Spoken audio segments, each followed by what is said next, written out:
Painting on rocks is a fun, creative, and relaxing activity for all ages. In this video, I'm going to show you my super easy techniques for painting mandalas on rocks. Hi, I'm Tania, and if you love colors, patterns, and details, this video is for you. There are many different ways of painting on rocks, and lots of different art supplies that you can use. In this video, I'm going to show you my way of painting mandalas on rocks. This is the method that I've used to paint all the rocks that you see here. Here's a list of all the supplies that I'll be using in this demo: rocks, gesso, paintbrush, palette, paint markers, and 3D paint. Let's talk more about each one. First, you'll need to find or buy some rocks. I purchased some beautiful rocks for painting at Lowe's, a home improvement store here in the US. You can find them in the gardening section. These are extra large rocks, and they're even labeled as paintable. You can often find bags of smaller rocks at craft supply stores, or you can even buy bigger rocks online from sites like Amazon. You could also scavenge for rocks out in nature, where you'll often find them along rivers or beaches. Before you take anything, make sure to check that it's okay for you to take the rocks, as some places have rules against removing natural materials from the landscape. Next, you'll need to gather your painting supplies. Before you paint on your rock, I recommend priming the surface with gesso. If you don't have gesso, you could use white acrylic paint instead. I'll explain more about gesso in a minute when I demonstrate how to apply it onto your rock. You'll also need a paintbrush to apply the gesso. Look for one that's wide and flat.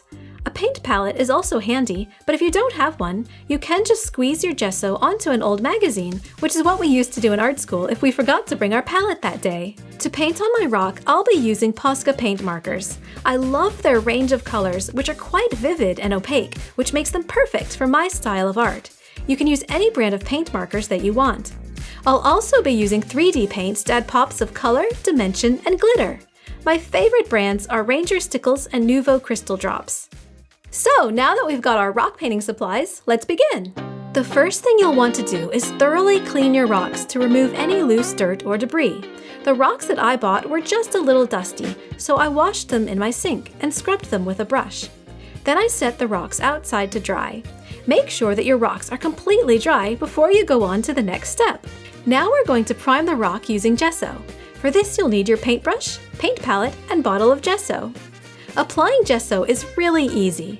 You simply squeeze some of the gesso onto your palette, then take your paintbrush, dip it into the gesso, and brush it onto your rock. Gesso makes the surface of the rock a bit smoother by filling in any tiny pits, holes, or cracks. At the same time, it also adds a slight texture, which makes the surface of your rock more adhesive, so the paint will stick to it better.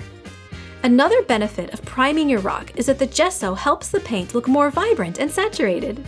Here's an example of a rock with some gesso on it. Here's how it looks when I apply a paint pen on top of the gessoed area and on top of the non-gessoed area. You can easily see the difference.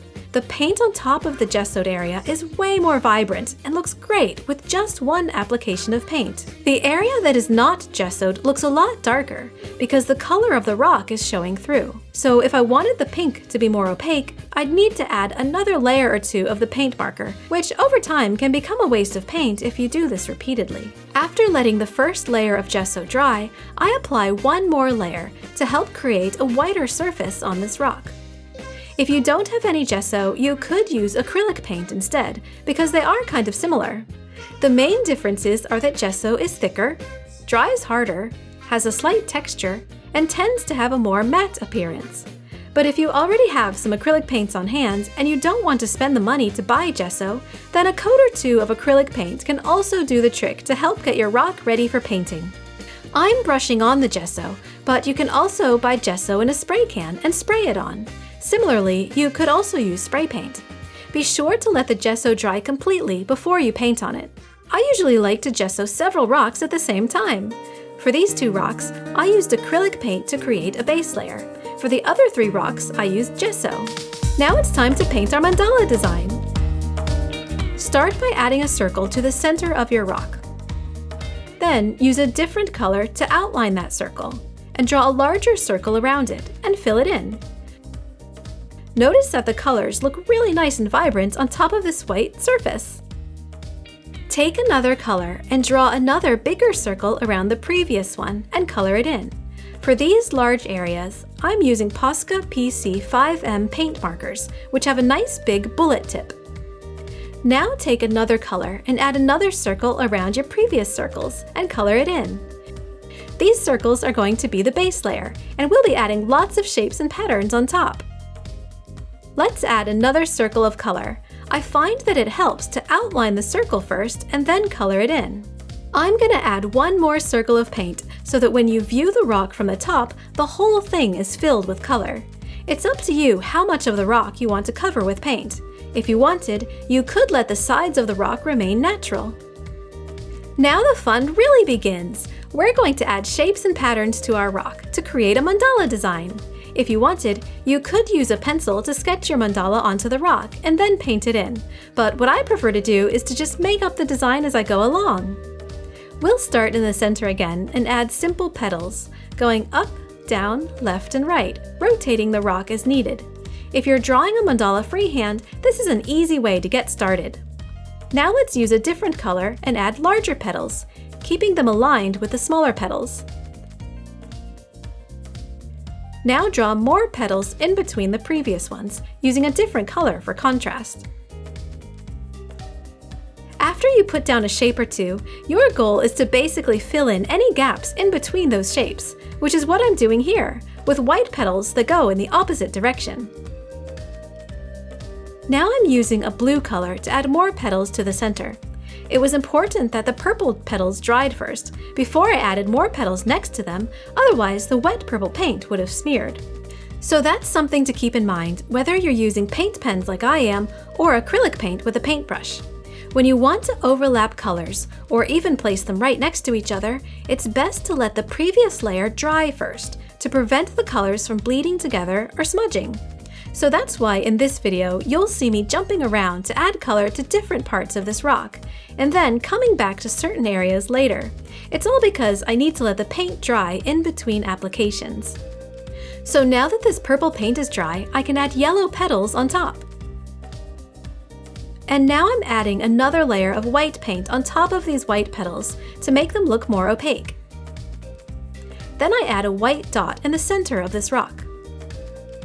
When you draw a mandala freehand with paint pens, an easy way to create a really intricate mandala is to continue adding more details on top of your previous shapes. You can start with a simple shape and then add details inside of the shape and outside of the shape. It's basically a process of layering and adding different colors and shapes. For instance, now I'm outlining these light pink half circles with a darker red color. People often ask me how I choose which colors to put where. I'm actually planning to do a video all about color theory, so I'll go more in depth about that in a future video.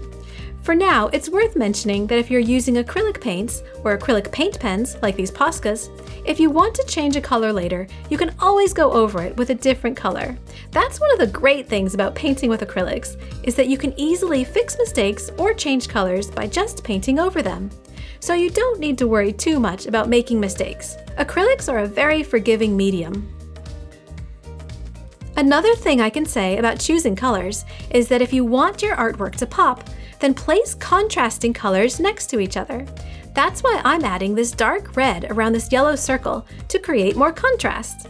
On the other hand, I'm now adding yellow on top of this light pink, and you can barely see it. There's hardly any contrast at all, so I'll come back and fix that later after the paint has dried.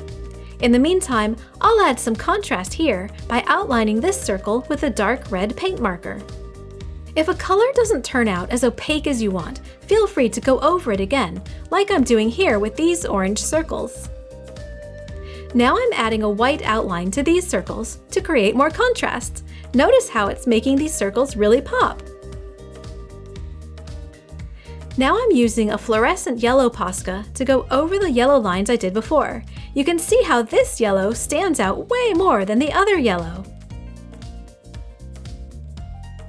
So basically, you'll just continue layering shapes of different colors on top of and next to your previous colors. To make your mandala more detailed, look for blank areas and fill them in with a pattern, like I'm doing here with this pink color. And then I outline it with a darker red. If you're enjoying this video, please tap the like button because that helps me know that you enjoy this kind of content. And it's a super easy way for you to support my channel. Let's start adding some 3D paint to this rock mandala.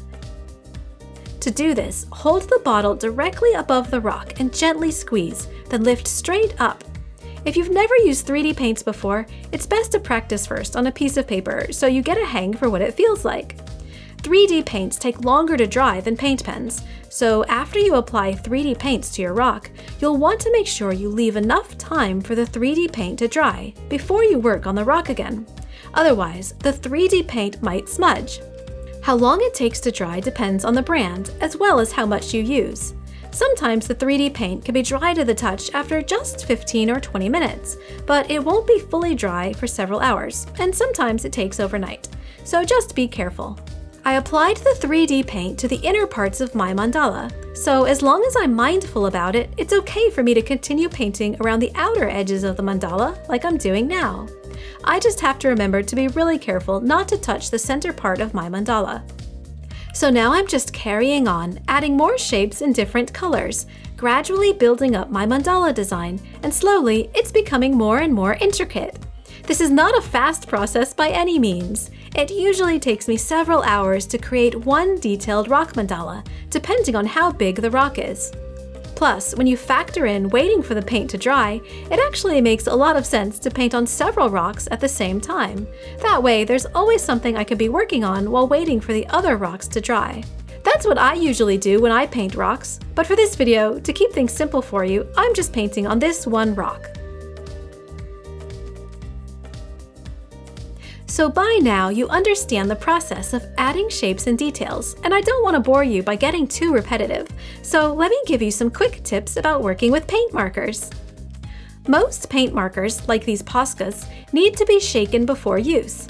You'll hear a little rattling sound, which is a little ball inside the marker that stirs up the paint and makes it flow better. Always make sure that the cap is on before you start shaking your paint marker, and always shake it on top of a spare piece of paper. Never ever shake it on top of your artwork, and don't shake it with a cap off, because paint could splatter everywhere. After you shake your marker, uncap it and press the nib down on a spare piece of paper to check how well the paint is flowing. If there's not much paint coming out, recap the marker and shake it again, and then pump the nib again on your paper. If it's a brand new paint pen, you may need to pump the nib several times over and over until the paint starts flowing. If it's not a new paint pen, but the ink still isn't flowing, it could either be that the nib is clogged or that the marker has run out of paint. To check if the nib is clogged, you can carefully remove the nib from the paint pen and rinse out the nib in your sink until the water runs clear. Dry the nib and put it back, then press the nib several times on your spare paper. At first, the paint coming out might be watery, because the paint will mix with any water that's left on your nib. But eventually, if there is paint left in your marker, the paint will start to flow as normal. But if it doesn't, that means your marker has probably run out of paint, so it's time to buy a new one.